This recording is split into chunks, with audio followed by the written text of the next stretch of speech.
Hello மக்களே, வாங்க வீடியோக்குள்ளே போகலாம்.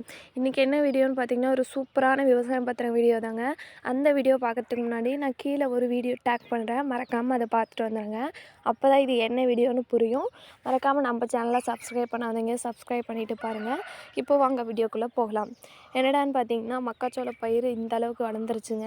பார்த்தீங்கன்னா, நான் அந்த வீடியோவில் சொல்லியிருந்தேன் இல்லையா, புழு வர ஸ்டேஜ் வந்துருங்க, பார்த்து சேஃப்டியாக பார்த்துக்கணுன்னு. இப்போ பார்த்தீங்கன்னா, எங்கள் கட்டுக்கும் புழு வந்துருச்சுங்க.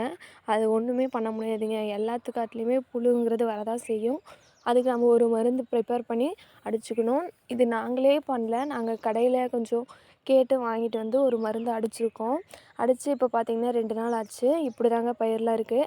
நீங்கள் புழு வந்துட்டால் என்ன மருந்து அடிப்பீங்க? இல்லை நீங்களே ஏதாவது செஞ்சு வீட்டில் அடிப்பீங்களா? அப்படின்னு மறக்காமல் கமெண்ட்ஸ் பண்ணிவிட்டு போங்க. எங்களுக்கும் யூஸ்ஃபுல்லாக இருக்கும். இந்த மாதிரி மோர் வீடியோஸ் வேணுன்னா மறக்காமல் நம்ம சேனலை சப்ஸ்கிரைப் பண்ணிக்கோங்க. தேங்க்யூ.